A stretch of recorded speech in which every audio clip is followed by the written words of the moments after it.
Всем привет, меня зовут Паша, и на этом канале мы говорим и обсуждаем музыку. И добро пожаловать на вторую часть моего ролика, который называется «5 альбомов, которым я ставлю оценку 10.0 из 10». Да, это вторая часть. Примерно 1,5 года назад у меня выходила первая, где я выставил свои первые в моей истории десятки альбомов. Для меня эта тематика очень такая скрупулезная, очень нежная. Для меня 10 поставить альбому — это сложно. Я хочу, чтобы у меня таких альбомов было мало, и чтобы каждый из них значил что-то, ну, прям очень такое, знаете, большое, крупное. Для меня это альбом, который должен обязательно пройти проверку временем. Я вряд ли когда-либо поставлю какому-либо альбому сходу десятку, который проверится, который покажет себя, который раскроется как-то интересно. И, наверное, минимум пару лет каждому альбому надо, чтобы я в целом хотя бы присматривал вот хоть как-то его к десятке. И первые 5 альбомов, которым я дал 10 из 10, вы можете посмотреть в первом ролике. Если вдруг не видели, подсказка будет где-то тут. Ну а тут мы поговорим еще про 5 роликов. Это, конечно же, для меня очень важные альбомы. Я считаю, что это очень интересные альбомы, и если вдруг вы что-то из этого не слушали, то я очень, естественно, советую. А если слушали, ну, не знаю, вернитесь, переслушайте. Это, естественно, в основном не какие-то суперсовременные новые альбомы, это что-то такое интересненькое, это то, чего самое такое, наверное, современное поколение, может, вообще не знает, но должны знать, потому что музыкальное образование — это важно. Также чисто предисловием хочу напомнить, что у меня есть телеграм-канал Showbiz, где вы можете читать новости о музыке, мои какие-то новости, и также у меня есть телеграм-канал чисто с письменными ревью. Это то, что я решил не снимать в качестве ролика, потому что ролик — это тяжело, это долго, особенно с моей техникой, которая уже умерла вся. Там только мои письменные ревью, например, там на новый альбом Пиджи Харви вышло недавно буквально новое письменное ревью. Там некоторые синглы из фильма «Барби», в общем, все, что такое выходит интересное для меня, но то, что я не готов в ролик делать, все там можете почитать, ничего там лишнего, только письменные ревью. Все ссылки, естественно, в описании. Ну, а мы поехали. Первый альбом в моем списке — это Blue от Джонни Митчелл. Это очень крутой альбом для ознакомления в целом с феноменом Джонни Митчелл, потому что, во-первых, он короткий, там всего лишь 10 песен, альбом длится 36 минут, соответственно, тяжело устать или как-то, знаете, потеряться в количестве песен или в каких-то сложностях, но я считаю, что Джонни Митчелл, наверное, один из величайших авторов-композиторов не только своего времени, но и в целом всех времен. Потому что то, как Джонни Митчелл работает с текстами, это что-то невероятное, это что-то невообразимое. Ее глубина, ее пронзительность, ее вот точность повествования — это что-то, что, я думаю, уже давно изучается в учебниках, но хотелось бы сказать, знаете, что должно изучаться в учебниках по истории. То, как она сама занималась всеми текстами, продюсированием, то, насколько этот альбом вышел чувственным, очень проникновенным, в который хочется вчитываться, в котором хочется узнать какие-то двойные подтексты. При этом он не сильно перегружен, то есть все тексты, они в целом очень понимабельны, если бы было такое слово. И ты с этим альбомом как будто проживаешь целую историю, ты хочешь в нем потеряться, ты хочешь его переслушивать очень много раз. И вот та магия, которая с этим альбомом получилась у Джонни Митчелл, это что-то, что очень сложно описать какими-то словами, это нужно слушать, это нужно чувствовать просто на каком-то клеточном уровне организма. Моя самая любимая песня с этого альбома — это River, наверное, одна из самых известных песен Джонни Митчелл, которую все почему-то считают рождественской песней, хотя на самом деле, интересный вам факт, это не так, песня вообще не предполагалась как что-то около новогоднее, и Джонни Митчелл сама рассказывала, что просто так случилось, что повествование песни, оно, зимой, около рождественское время, и она в итоге стала новогодней классикой, хотя, по сути, ей не является, но эта песня, боже мой, те эмоции, которые испытываешь от простого фортепиано и голоса и текста Джонни Митчелл, это вау. Также, наверное, лучшая песня, я скажу, это Little Green, это Blue и A Case of You, но при этом все остальные песни ничуть не уступают, и каждая заслуживает внимания, и, наверное, если вычленить каждую из этих песен, в какой-то момент времени она могла бы стать лучшей песней какого-нибудь там года. Вот прям каждая песня с этого альбома. Поэтому это 10 из 10, это мой просто максимальный респект и здоровье Джонни Митчелл, и пусть живет еще очень долго, недавно вообще еще на сцену вернулась, ну просто потрясающе великая женщина. Второй альбом в моем списке The Suburbs Arcade Fire. Тут уже другая ситуация, не такая, как с Джонни Митчелл, потому что этот альбом длинный. И для такого инди-рок альбома хронометраж больше часа, это действительно долго, особенно на момент его выхода, но этот альбом, ну, естественно, так как я ему даю 10, как вы уже, наверное, поняли, невероятно круто справляется со своей сложной задачей, со своей многослойностью, со своим повествованием. И, знаете, я в целом очень люблю инди-музыку, и в инди-музыке очень много крутых альбомов, которым я часто ставлю очень высокие оценки. Это можно проследить и по моим письменным ревью, и по ревью на канале, и что я ставлю в списке лучших альбомов года. Вы тоже можете последние, сколько уже, 3 года, наверное, проследить, как я давно это делаю, оказывается. И Arcade Fire с альбомом The Suburbs, наверное, один из случаев, когда вот эта вот инди-музыка не просто хорошая, не просто отличная, а когда она подбирается к чему-то недосягаемо невероятному, потому что на этом альбоме работает абсолютно все.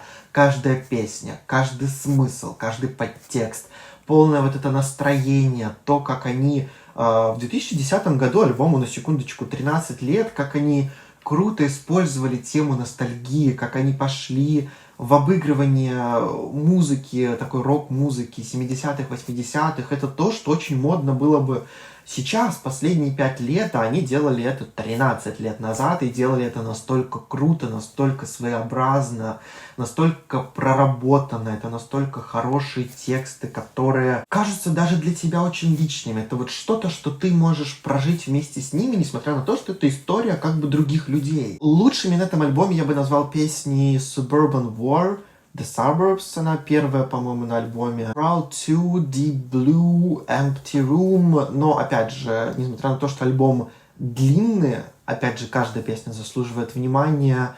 Альбом заслуживает вот этого, знаете, полного погружения в его смыслы, в его... Тут больше, знаете, работает уже такой вайб. То есть даже если не сильно вчитываешься в тексты, в целом можно понять, о чем речь. И в целом тоже у этого альбома есть какая-то своя такая непередаваемая магия, ну и, наверное, в каждом альбоме, который для меня лично 10, какая-то, вот, знаете, частичка магии все-таки должна существовать, потому что, ну, как бы это 10, как бы, ну, выше некуда. Третий альбом в моем списке — это Ray of Light, Madonna. И я специально последние несколько дней еще раз переслушивал этот альбом, потому что я был не уверен, а вдруг вот не 10 из 10, вдруг, не знаю, 9.6. Но знаете, нет, это все-таки 10, и теперь я в этом уверен абсолютно, потому что у Мадонны много крутых альбомов, возможно, когда-нибудь еще у какого-то альбома появится десятка, я пока не знаю, но на данный момент из всего невероятно крутого каталога Мадонны я бы сказал, что Ray of Light — это альбом, на котором все песни именно вот полностью, весь альбом работает без скипов. То есть нету песни, которая как-то проваливается по сравнению с другими, или чуть-чуть как-то хуже, или менее интереснее. На этом альбоме все песни, какие есть, все сработали максимально круто. И, конечно, если прослеживать всю историю Мадонны, как она пришла к этому альбому, это была очередная реновация Мадонны как человека, как артиста, как поп-звезды. И то, насколько у нее это получилось круто, насколько у нее это получилось модно, насколько с этим альбомом, с таким арт-поп-электронным звучанием, я бы сказал, насколько сильно она опередила свое время, альбом из 90-х, и я бы сказал, что ну, лет на 15 она дала фору с этим альбомом, потому что, ну, я думаю, году в 10-15 этот альбом звучал бы актуально как никогда, и сейчас он тоже звучит максимально круто и актуально. Там находится одна из лучших песен Мадонны, по моему времени. Жара. Мнению это песня Frozen. Также композиции вроде Swim, первая песня Drowned World, Substitute for Love, песня Ray of Light, естественно, Skin, Nothing Really Matters. Это вот, наверное, Мадонна на пике своего креативного вот таланта, своего креативного гения, потому что у нее в целом всегда была, наверное, одна из лучших чуек в индустрии на то, как можно делать, что можно делать и с кем это нужно делать. И, наверное, тут в очередной раз, пойдя на какой-то риск, на какую-то реновацию самой себя, Мадонна обскакала даже саму себя. И это потрясающе великолепный альбом. Я не перестаю его всегда и всем рекомендовать. И поэтому, я думаю, очень логичная десяточка Мадонне тут заслужена. 4-й альбом в моем списке — Good Kid, Mad City, Кендрик Ламар. Ну а что тут говорить, когда все уже давно сказано?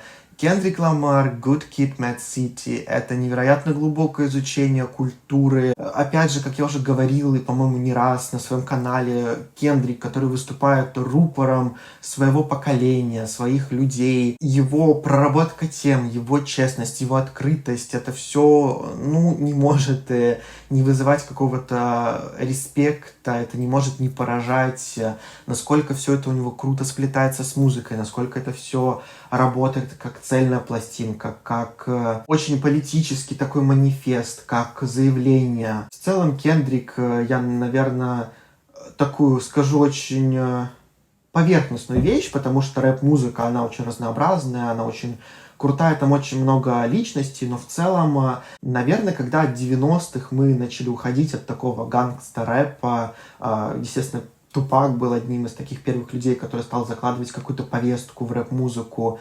А потом таким главным, наверное, лицом был Джей Зи, который все еще был все-таки больше на грани такого гангста, деньги, телочки, рэпа. А потом у нас появился Канье Уэст, который начал немножко видоизменять вообще рэп как культуру. Он начал делать его более умным, я бы так сказал, более осознанным, делать из этого что-то более глубокое, что-то заумное.